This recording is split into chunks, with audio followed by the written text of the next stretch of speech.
টানা 3 ম্যাচ হেরে ধবলধুলাই। ওয়ানডে সংস্করণে আফগানিস্তানের বিপক্ষে এমন অভিজ্ঞতা ছিল না বাংলাদেশ ক্রিকেট দলের। টি-20 সিরিজে আফগানদের উড়িয়ে দিলেও ওয়ানডে সিরিজে যেন এক ভয়ঙ্কর বাস্তবতার মুখোমুখি হলো মিরাজের দল। শেষ পর্যন্ত মাত্র 93 রানে অল আউট হয়ে 200 রানের বিশাল ব্যবধানে হার। এশিয়া কাপ আর আফগানিস্তান সিরিজ মিলিয়ে প্রায় 1.5 মাসের সংযুক্ত আরব আমিরাত সফর থেকে বাংলাদেশ দলকে ফিরতে হচ্ছে হতাশা সঙ্গী করে।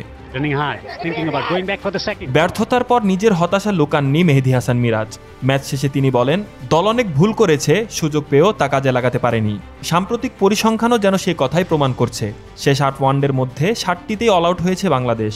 ব্যাটিং বিপর্যয় এখন ভয়ঙ্কর এক সংকেত, যেন 22 গজে 50 ওভার টিকে থাকা হয়ে উঠেছে সবচেয়ে বড় চ্যালেঞ্জ। এই ব্যর্থতা যেন কেবল সংখ্যায় নয়, মানসিকভাবেও বিশাল। স্পিন কোচ মুস্তাক আহমেদ দ্বিতীয় ম্যাচ শেষে বলেছিলেন, বাংলাদেশ বল নয়, খেলেছে রশিদ খানের নাম দেখে। প্রশ্ন উঠছে, এই ব্যাটসম্যানরা কি সত্যি ওয়ানডে ক্রিকেটের মানসিকতা নিয়ে খেলতে পারছেন?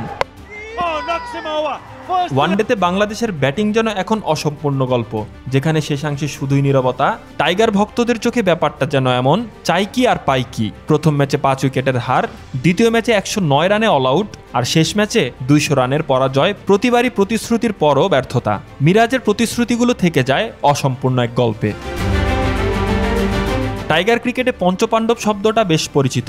সেই 5 পাণ্ডবের মধ্যে একজন হলেন মুশফিকুর রহিম। তার বিদায়ের পর মিডল অর্ডারে ধারাবাহিক হতে পারেনি কেউই। শেষ 16 ওয়ানডেতে বাংলাদেশের মাত্র একজন ব্যাটসম্যান দেখা পেয়েছে সেঞ্চুরির। সেঞ্চুরিটা এসেছে তাওহিদ হৃদয়ের ব্যাট থেকে, সেটাও হারের ম্যাচে। এ সময় ওপেনিংয়ে বাংলাদেশ দলে পরিবর্তন হয়েছে 5 বার। 6 ব্যাটসম্যান চেষ্টা করে গেছেন, কিন্তু ফল একই। কেউই নিজেকে সেভাবে মেলে ধরতে পারেনি। নতুন অধিনায়ক মিরাজও নিজের আলো ছড়াতে পারছেন না। 10 ম্যাচে নেতৃত্ব দিয়ে জিতেছেন মাত্র 1টিতে। পূর্বসূরি নাজমুল হোসেন শান্ত ব্যাটিংয়ে ছন্দ হারিয়েছেন, মিরাজও পারছেন না সেই ছন্দ ফেরাতে। দলের ভেতর তাই এখন প্রশ্ন, অধিনায়কত্বের এই পরিবর্তন কি আরো বিপর্যয় ডেকে আনছে? বাংলাদেশ দলের সবচেয়ে বড় ভয় এখন 2027 বিশ্বকাপকে ঘিরে। সরাসরি বিশ্বকাপে খেলার সম্ভাবনাও এখন ক্ষীণ। র্যাঙ্কিংয়ে 10 নম্বরে থাকা বাংলাদেশকে এখন সেরা 9 যেতে হবে 23 ম্যাচের ভিতরেই। না পারলে অপেক্ষা করতে হবে বাছাই পর্বের কঠিন পথে।